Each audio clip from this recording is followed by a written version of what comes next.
Télé 50, simplement congolais.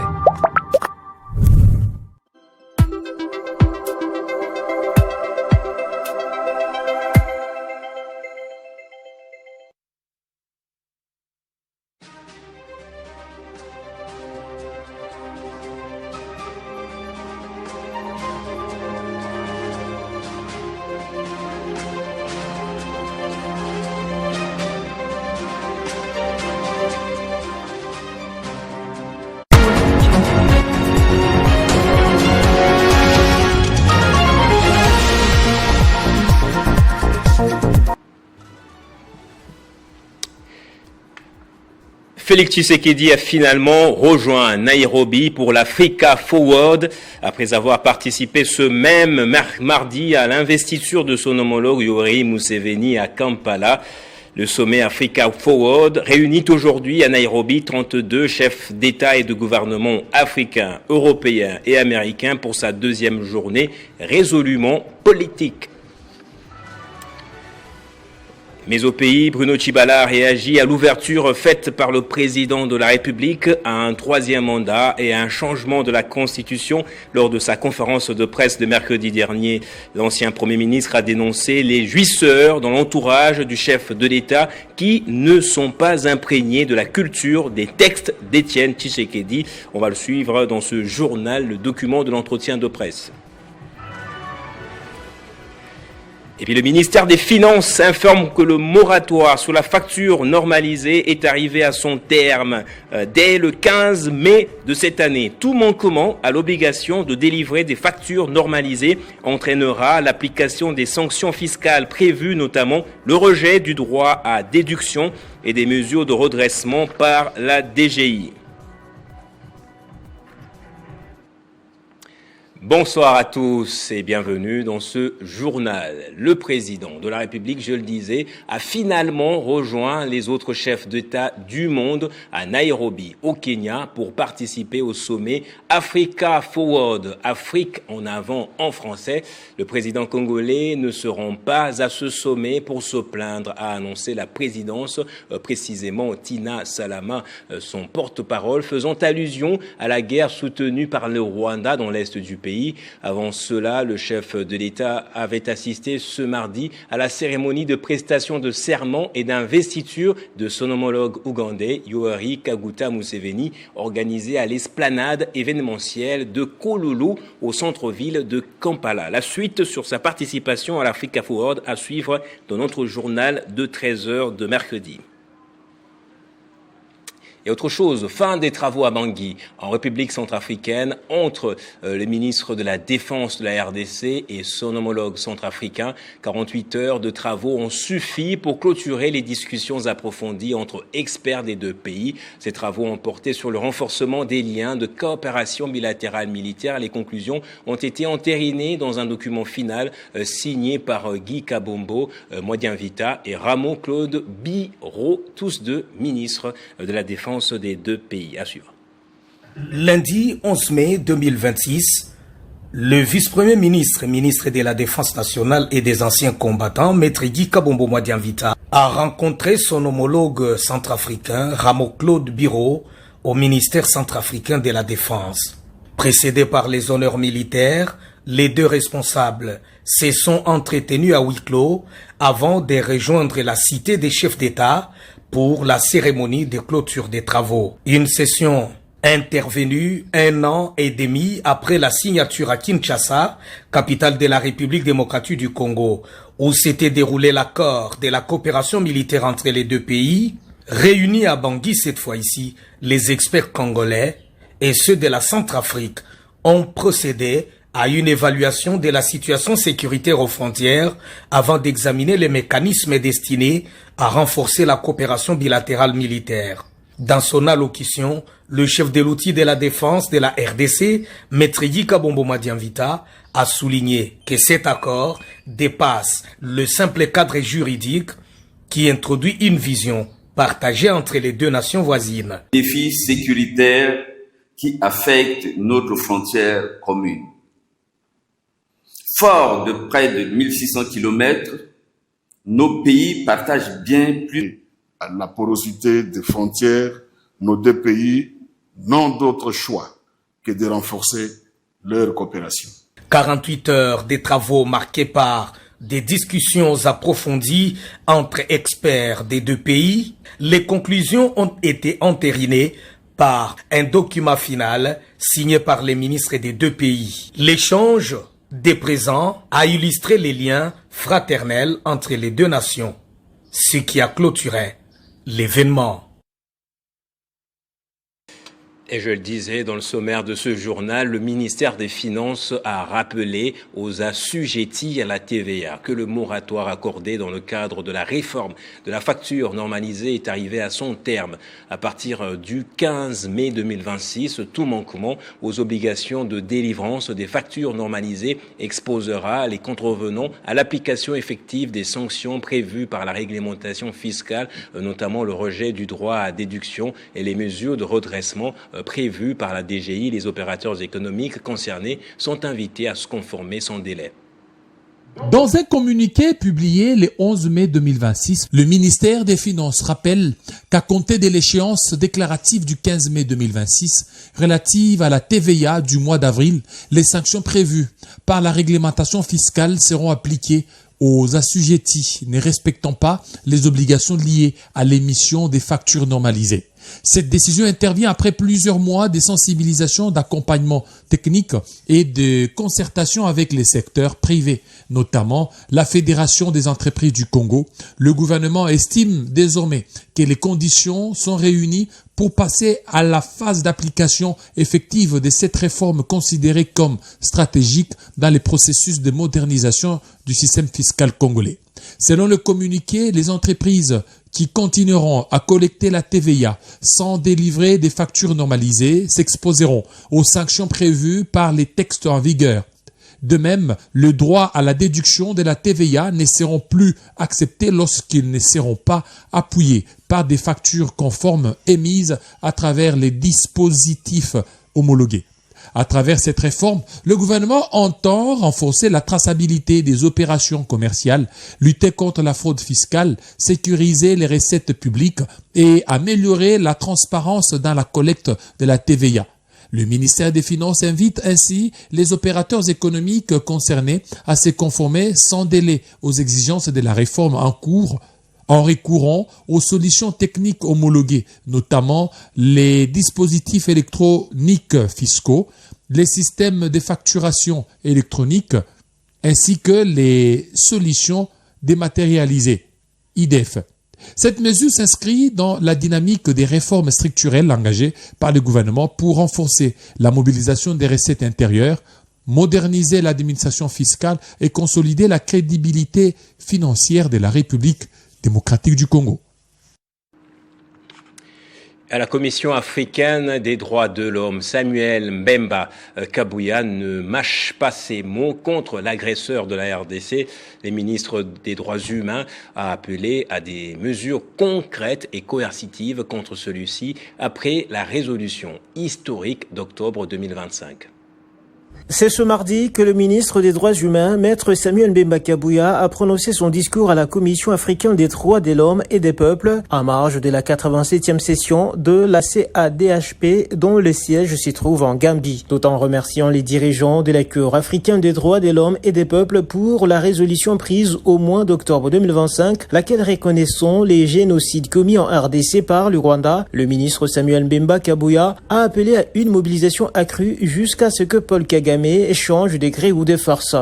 Dans les zones sous occupation, les populations civiles subissent des violations massives et systématiques constitutives de crimes, de guerres, crimes contre l'humanité et crimes de génocide. Le dernier rapport de l'atelier organisé par le gouvernement avec la société civile montre qu'en 12 mois d'occupation, les villes de Goma, Bukavu et environ, le Rwanda a fait 17 015 cas d'atteinte à la vie et à l'intégrité physique. l'absence des génocides commis en RDC, le ministre Samuel Mbemba sillonne tous les 4 coins du monde pour mobiliser les États et institutions pour cette cause noble. La semaine passée, il était en Belgique au siège du Parlement européen où il a appelé cette institution à suivre l'exemple des États-Unis d'Amérique et à prendre des sanctions significatives contre Paul Kagame et son pays. Après plusieurs années d'attente et d'incertitude, le dossier de décompte finaux et des indemnités de retraite de près de 1000 ex-agents de la GECAMIN, dits partants volontaires, refait surface au plus haut niveau du gouvernement. Ce mardi, le ministre de l'Emploi, Ferdinand Wamassamba, a échangé avec le ministre du Budget, Adolphe Musito, sur instruction de la Première ministre, afin d'examiner les voies et moyens devant permettre la reprise et l'accélération du processus de paiement en faveur des anciens travailleurs et de leurs ayants droit. Une rencontre porteuse d'espoir pour des milliers de familles concernées par ce dossier social majeur. Christopher Ochokoum revient sur le dossier. Le dossier des décomptes finales et des indemnités de retraite des 10 655 ex-agents de la GECAMIN, communément appelés partants volontaires des années 2003-2004, connaît enfin une nouvelle avancée. Déterminé à privilégier la paix sociale et la justice envers les travailleurs congolais, le ministre de l'Emploi et du Travail, Ferdinand Wamassamba, sur recommandation de la Première ministre, a rencontré ce mardi 12 mai le vice-premier ministre, ministre du Budget, Adolphe Musito, pour faire le point sur cette question sensible à fort impact social. Au centre des échanges, la mise en œuvre des instructions de la chef du gouvernement visant à examiner un mécanisme approprié devant permettre de remettre dans leurs droits les anciens agents de la GECAMIN ainsi que leurs ayants droit. Pour rappel, un protocole d'accord signé en 2019 entre le gouvernement congolais et le collectif des ex-agents GECAMIN prévoyait le paiement progressif d'une dette globale de plus de 186 millions de dollars américains sur une période de 18 ans. Mais depuis 2022, le paiement des tranches mensuelles avait été interrompu, suscitant inquiétude et revendications au sein des bénéficiaires. Soucieux d'aboutir à une solution durable, le ministre de l'Emploi et du Travail, Ferdinand Wamassamba, a réaffirmé l'engagement du gouvernement à traiter ce dossier avec responsabilité et humanisme, avec surtout la possibilité d'écourter la longue échéance commise à ce paiement. Nous avons bien échangé. Il a promis d'examiner la faisabilité et aussi faire rapport à la hiérarchie, comment est-ce qu'ils vont entamer cette procédure. Je vais juste rappeler la vision de président de la République, son Excellence Félix Antoine Tshisekedi Tshilombo. Quand il parle le peuple d'abord, c'est pas un slogan, c'est un message fort que nous devons nous concrétiser. Alors, il y a encore de l'espoir pour ces agents de la GECAMIN, ex-travailleurs, parce que le gouvernement ne les a pas oubliés, il est en train de se battre pour chercher un peu de moyens et terminer la situation des décomptes. Parce que après carrière, il faut entreprendre. On ne peut pas vraiment accepter après carrière qu'on inflige un calvaire à nos compatriotes congolais. Et surtout que le Code du travail demande à ce qu'après le travail, on doit payer les avantages et tout ce qui est dit à un travailleur. Une démarche qui traduit la volonté des autorités congolaises de préserver la stabilité sociale tout en restaurant la dignité des anciens travailleurs du pays. Et dans l'actualité également, dans un entretien avec la presse, résumé dans un document de 4 pages, le Premier ministre honoraire Bruno Tshibala a interpellé le président de la République, Félix Tshisekedi, sur les fondamentaux du combat mené par l'UDPS pendant 3 décennies. Le président de l'UDPS, Bruno Tshibala, a rappelé donc au chef de l'État que le combat pour la démocratie impliquait 2 principes essentiels qui sont les corollaires, donc notamment l'alternance au pouvoir et la limitation des mandats. Dans son entretien avec la presse, Bruno Tshibala a attiré l'attention de Félix Tshisekedi sur les fondamentaux de la lutte de l'UDPS durant 3 décennies. 5 ans après l'alternance, depuis l'accession de la RDC à l'indépendance, le pouvoir a été confisqué par un seul homme. Pendant plusieurs années, les libertés fondamentales ont été bafouées et le peuple marginalisé, précise-t-il. Face à cet état des choses, l'UDPS s'était insurgé en menant une lutte acharnée pour l'éradication de cette dictature en vue d'instaurer à sa place l'état de droit et la bonne gouvernance. Cette démocratie implique 2 principes essentiels qui en sont le corollaire, Cette démocratie implique deux principes essentiels qui en sont le corollaire, précise-t-il, l'alternance au pouvoir et la limitation des mandats à 5 ans renouvelables une seule fois. Pour ne pas revivre la mauvaise expérience qu'a connue le pays sous Mobutu, il a été convenu qu'aucun homme n'aille au-delà de ce délai pour briguer un troisième mandat proscrit par le peuple, rappelle le document. Bruno Tshibala dit ne pas être opposé au projet de révision constitutionnelle dans la mesure où celui-ci ne touche pas aux dispositions intangibles. Cependant, toute idée de changement de la Constitution, affirme-t-il, s'inscrirait à l'encontre de la culture des textes initiée par Étienne Tshisekedi, que la plupart des membres de l'entourage du président de la République méconnaissent, voulant profiter du pouvoir à des fins personnelles. Bruno Tshibala a recommandé de porter le débat au regard du temps qu'il juge suspect devant la commission des réformes institutionnelles lors d'un dialogue national inclusif. Ce cadre, selon lui, aura l'avantage de garantir impartialité et objectivité afin de dégager des options dans le seul intérêt de la nation. Et puis la fédération de l'UDPS Tshisekedi à Kalemi apporte un démenti formel aux rumeurs diffusées par un groupe d'individus se réclamant de la fédération urbaine de Kalemi. Ces personnes qui agissent sans mandat et en usurpant des qualités appellent à la démission du gouverneur Christian Kitungwa Muteba. L'UDPS Tshisekedi précise que ces déclarations n'engagent que leurs auteurs et n'ont aucun lien avec la position officielle du parti. L'UDPS Tshisekedi encore met en garde toute personne qui s'attribuerait indûment cette qualité et indique que la justice sera saisie. La fédération urbaine de Kalemi de l'UDPS Tshisekedi tient à réagir avec responsabilité et clarté face aux informations diffusées dans certains médias et sur les réseaux sociaux lui attribuant à tort une prétendue position exigeant la démission du gouverneur de la province du Tanganyika, honorable Christian Kitungwa Muteba.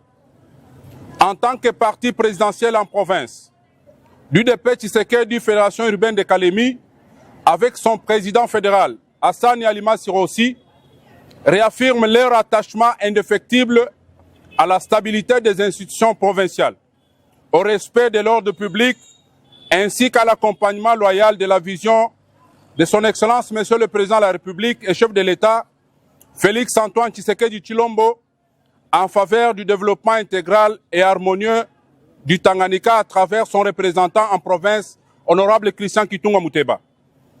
Notre fédération déclare sans équivoque qu'aucune position officielle n'a été prise jusqu'à ce jour par ces instances compétentes visant à demander une quelconque démission du gouverneur de province.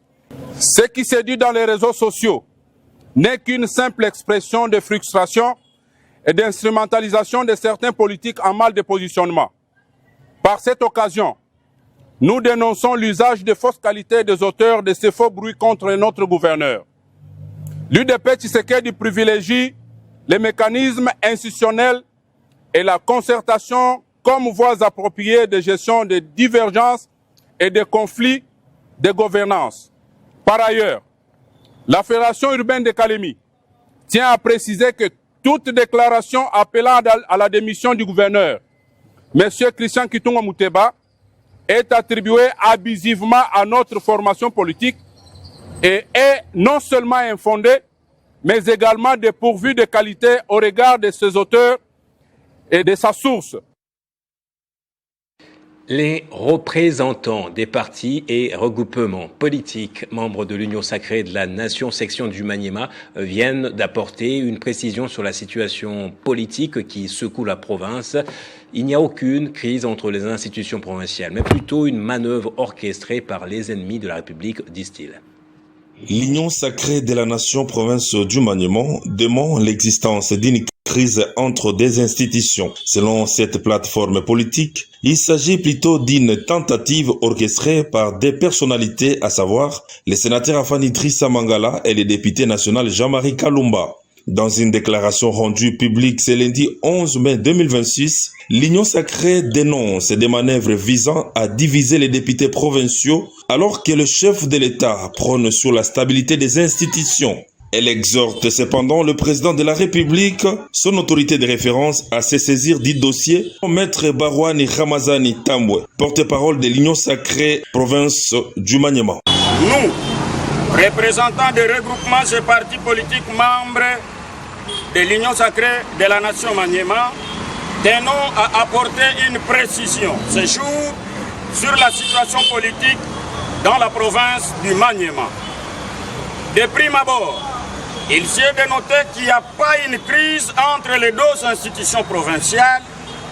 Il s'agit plutôt d'une manœuvre orchestrée par deux élus, notamment le sénateur Afani Idrissa Mangala, ainsi que l'honorable Jean-Marie Kalumba Yuma, député national. Pour ce qui est du sénateur Afani Idrissa Mangala, qui veut gérer la province par procuration, il convient de retenir que dans notre récente déclaration, nous avons relevé le fait que ce dernier veut se tailler un leadership forcé dans la province du Maniema, alors que, sans être contrôlé par les députés provinciaux, il a géré la province pendant 3 ans d'une façon chaotique et pour preuve, les fils et filles de la province du Maniema en étaient déçus et lui ont sanctionné négativement aux élections de 2023. On va parler d'une autre crise supposée, cette fois à la FDC.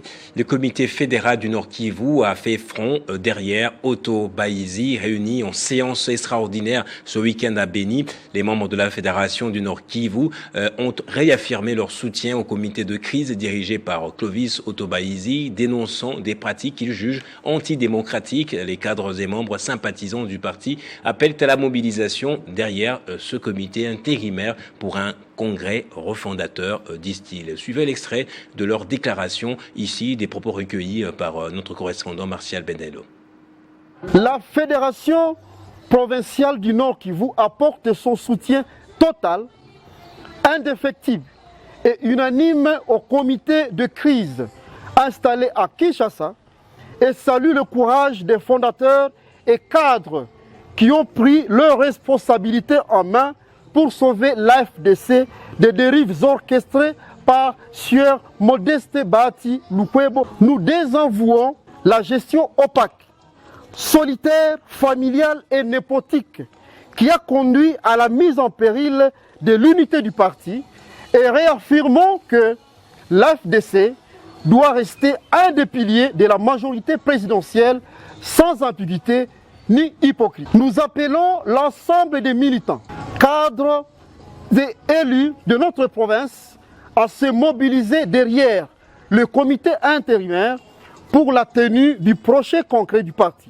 qui devra refonder notre formation politique sur des bases démocratiques, saines et conformes. Nous exigeons le maintien de la suspension du fameux congrès organisé à la Sauvette le 15 mars 2026 par Sieur Modeste Bahati Lukwebo, ce qui bloque la direction actuelle et valide la nécessité du présent comité de crise jusqu'à l'organisation du prochain congrès du parti par le vaillant camarade Otto Baïzi. Nous déclarons nul et non avenu les radiations éhontées orchestrées par Sieur Bahati Lukwebo et prononcées par ses tulféraires contre les membres du comité de crise, les députés et sénateurs qui sont restés fidèles à la ligne directrice de l'Union sacrée de la nation et loyaux vis-à-vis de la vision du président de la République, chef de l'État. Nous mettons en garde contre toute tentative de manipulation de la base et appelons au calme, tout en confirmant notre attachement au respect de la hiérarchie et des procédures légales en cours, notamment celles liées au ministère de l'Intérieur. Le chef de l'exécutif provincial du Haut-Lomami, Marmon Banza Mouloumé, a reçu en audience le directeur général de CREC 8 pour accélérer la finalisation de l'usine de captage d'eau de Lovoy. Honorable Banza Mouloumé Marmon, chef de l'exécutif provincial du Haut-Lomami, a reçu en audience dans son cabinet de travail le directeur général de la China Railway Engineering Corporation, CREC 8 en sigle, M. Jules Fou, accompagné du directeur provincial de l'Agence congolaise des grands travaux ACGT en sigle, M. Gilles Kassongo Soutia, pour la présentation des civilités. En toile de fond, la finalisation des travaux de construction de l'usine de captage et traitement d'eau de Lovoy. Cette infrastructure stratégique doit être opérationnelle avant l'arrivée imminente du chef de l'État, Félix-Antoine Tshisekedi Tshilombo, dans les Olomami, a rassuré le directeur général des Crécoït au gouverneur. De son côté, le gouverneur Marmo Banza a insisté sur l'importance vitale de cette usine pour desservir en eau potable la population de la ville de Kamina et ses environs. L'eau, c'est la vie, dit-on. Nous devons tout mettre en œuvre pour que le président de la République inaugure une usine fonctionnelle qui soulagera notre population, a martelé Banzamouloumé Marmon. Au sortir, le directeur provincial de l'Agence congolaise des grands travaux a de son côté confirmé que le suivi technique est assuré pour garantir la qualité de l'ouvrage. Une autorité de la directeur général de CREC 8 a jugé bon d'être sur place pour essayer d'assister à tout ce que nous faisons comme effort de manière à parachever la deuxième phase de travaux du projet de construction de l'usine de captage et de traitement d'eau potable de Kamina à Lovoy. Donc c'est pourquoi nous sommes venus voir l'autorité et partant des observations et recommandations qu'il avait formulées dernièrement lors de l'arrivée de l'assistant principal du président de la République ici à Kamina.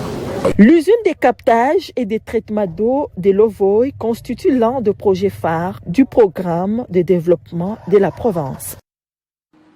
Et dans le cadre de la sécurisation des usagers de la route nationale numéro 1, la RN1, réputée pour son insécurité grandissante, la 11e région militaire a effectué lundi dernier une patrouille de reconnaissance sur le tronçon qui quitte Pont-Loangué dans la province du Kwilu. L'opération visait à dissuader les coupeurs de route et à rassurer les transporteurs qui empruntent régulièrement ces axes stratégiques reliant Kinshasa aux provinces du Grand Bandundu et du Kasaï. C'est le capitaine Anthony Mwalushai, porte-parole des opérations Ngemba, qui livre ces informations. Précisément au pont Loangué. Pont Loangué situé à 205 km de la ville d'Ekikwit. C'est la limite de la 11e région militaire avec 21e région militaire. Donc dans le Grand Kasaï. Derrière moi, commence déjà la ville de Chikapa, qui commence avec le village Loangué, que vous voyez bien sûr dans les images. Ici, nous sommes dans la mission des patrouilles, une mission spéciale organisée simultanément par les 3 ministères, à savoir le ministère de l'Intérieur qui commande la police et le ministère de la Défense ainsi que le ministère de Transport. L'objectif, c'est sécuriser la population et c'est bien. Sécuriser surtout les usagers de la route nationale numéro 1, surtout dans notre zone, c'est-à-dire de Mongata jusqu'à Pont-Loangué. Donc nous allons travailler ensemble avec la 21e région militaire et aussi non seulement nous allons travailler ensemble avec la 21e région militaire, mais nous allons même partir au-delà parce que c'est une mission conjointe entre la police et l'armée. D'ailleurs, la police qui a déjà commencé aussi à se préparer. Bientôt, nous serons sur le terrain pour sécuriser la population du Grand Bandundu dans son ensemble. Nous avons réussi à échanger avec les commerçants, les usagers de la route nationale numéro 1 qui nous ont également donné leurs difficultés. Il y a des cas de banditisme, il y a des cas de coupeurs de route grâce à l'engagement du VPM de l'intérieur, du VPM de la défense et du VPM de transport. Les 3 VPM se sont réunis ensemble pour mettre le mécanisme en place afin de sécuriser la population et c'est bien. Une mesure salvatrice saluée par la population civile que nous avons eu à contacter, à échanger avec. Tout le monde s'est dit vraiment très satisfait de cette mesure et attend vraiment les résultats pour que les biens de la population soient vraiment sécurisés à 100%. Le souci de renforcer les capacités des ressources humaines et de promouvoir une gouvernance administrative moderne, transparente et performante, la directrice générale à l'intérim de l'OCC, Christelle Mwabilou, a ouvert lundi à l'immeuble du Cinquantenaire une session de formation approfondie sur les procédures nationales de passation des marchés publics, fruit de la coopération avec l'autorité de régulation des marchés publics. Cette activité s'est déroulée en présence du directeur général de l'ARMP, des membres du cabinet de la direction générale, des experts formateurs de l'ARMP ainsi que des cadres et agents de l'OCC. Dans ce mot des circonstances, le chef du département des logistiques et secrétaire permanent AI de la cellule de gestion des projets et des marchés publics OCC a salué l'organisation de cette session des formations qu'il qualifie de stratégiques pour l'Office congolais des contrôles. Prenant à son tour la parole, le directeur général de l'autorité de régulation de marchés publics a rappelé que cette initiative répond aux missions assignées à l'ARMP, notamment celles relatives à la formation et à l'accompagnement des acteurs de la commande publique. Intervenant en dernier lieu pour procéder au lancement solennel de la session des formations, le directeur général ad intérim de l'OCC, Madame Christelle Mwabilou, a rendu un hommage mérité au président de la République, Félix Tshisekedi, pour sa vision axée sur l'efficacité institutionnelle, la transparence et la valorisation du capital humain. Le directeur général ad intérim a également rappelé toute sa reconnaissance à la première ministre Judith Suminwa-Tuluka ainsi qu'au ministre du Commerce extérieur Julien Paluku Kaongia pour leur accompagnement stratégique dans les réformes et modernisations de l'administration publique. Poursuivant son allocution, Christelle Mwabilou a rappelé aux participants que les procédures nationales de passation de marchés publics constituent un levier essentiel de la gestion moderne des institutions publiques et exige une parfaite maîtrise de celles-ci afin de garantir une utilisation rationnelle des ressources publiques. Les participants de 10 jours des travaux du 11 au 21 mai 2026, à l'issue de la formation, un brevet sera remis aux cadres et agents de l'OCC qui se sont distingués. Et pour terminer, je vous invite à un bel endroit à Kinshasa qui a ouvert ses portes avec éclat ce mardi. La capitale a vécu un événement gourmand et convivial avec l'inauguration officielle de Pain Quotidien, la nouvelle boulangerie-restaurant d'inspiration belge située au numéro 2 de l'avenue Justice, en face de la Cour de cassation et de la DGDP. L'établissement promet de devenir rapidement un lieu de référence dans la capitale. Nous étions sur place. Avec un cadre chaleureux et moderne, Pain Quotidien se positionne comme l'endroit idéal pour des rencontres business, des déjeuners en famille ou des moments entre amis. Tout ce qu'il y a de mieux pour passer des bons moments et chaleureux à Kinshasa.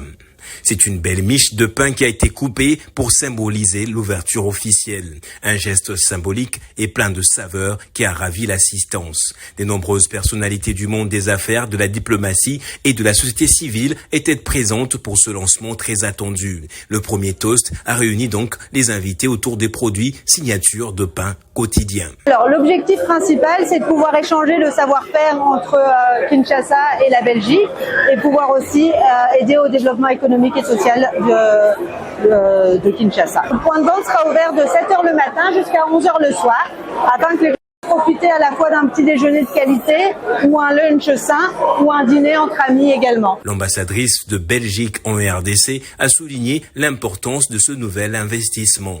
Moi, je suis ravie d'être présente aujourd'hui à l'ouverture du Pain Quotidien ici à Kinshasa, parce que Pain Quotidien, c'est une marque belge. Et donc, je suis vraiment très contente de voir l'arrivée de cette marque de qualité qui se base sur vraiment de la nourriture avec des bons produits et une ambiance, toute une culture, une tradition qui vient s'installer ici au Congo. Je suis vraiment ravie de cet investissement et je trouve que quand on passe la porte, on a l'impression de se retrouver à Bruxelles et c'est fantastique. L'établissement propose une carte variée de plats à consommer sur place ou à emporter. Pain Quotidien est ouvert tous les jours de la semaine de 7h à 23h. Elle est située au numéro 2 de l'avenue Justice, en face de la Cour de cassation. Voilà qui nous conduit à voir à présent le rappel des titres de ce journal. Félix Tshisekedi a finalement rejoint Nairobi pour l'Africa Forward après avoir participé ce même mardi à l'investiture de son homologue Yoweri Museveni à Kampala. Le sommet Africa Forward réunit aujourd'hui, ce mardi, à Nairobi, 32 chefs d'État et de gouvernement africains, européens, américains pour sa deuxième journée résolument politique. Mais au pays, Bruno Tshibala réagit à l'ouverture faite par le président de la République à un troisième mandat et à un changement de la Constitution lors de sa conférence de presse de mercredi. L'ancien Premier ministre a dénoncé les jouisseurs dans l'entourage du chef de l'État qui ne sont pas imprégnés de la culture des textes d'Étienne Tshisekedi. Et puis le ministère des Finances informe que le moratoire sur la facture normalisée est arrivé à son terme. Dès le 15 mai 2026, tout manquement à l'obligation de délivrer des factures normalisées entraînera l'application des sanctions fiscales prévues, notamment le rejet du droit à déduction et des mesures de redressement par la DGI. Vous l'aurez compris, c'est par ici que se referme ce journal. Merci à vous donc pour votre attention. L'actualité continue sur Télé 50.